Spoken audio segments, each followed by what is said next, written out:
l'histoire de Gaston qui est le propriétaire d'un manège, un manège pour enfants.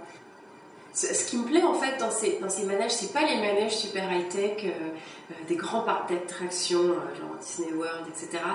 C'est les vieux manèges, les petits trucs qui se retrouvent sur la place du village avec des cales en bois, avec il y a toujours des dessins, alors des pâles copies de Walt Disney avec tous les personnages de Walt Disney avec des bouilles un petit peu un petit peu de travers, avec la queue de Mickey, c'est un truc qui a été fait, tricoté par mamie, de la laine un petit peu toute moche et tout. Et malgré ça, les petits gamins, comme moi j'ai été, comme je vois mon fils et tout, qui sont heureux là-dedans, parce qu'il y a une espèce de fascination, je sais pas, c'est presque l'ivresse du voyage en fait. C'est l'ivresse de l'indépendance tout d'un coup quand on est tout petit. De partir comme ça pour des tours presque infinis, alors qu'en fait ça reste dans un univers complètement sûr, sans danger, sans imprévu et tout.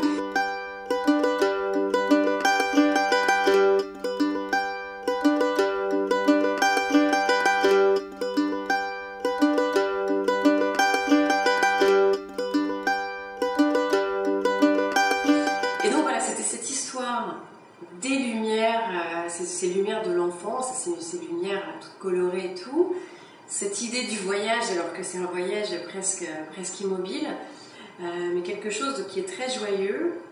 Et j'imaginais en fait ça dans une banlieue un petit peu triste, un soir d'automne, un petit peu mélancolique, un soir de pluie et tout.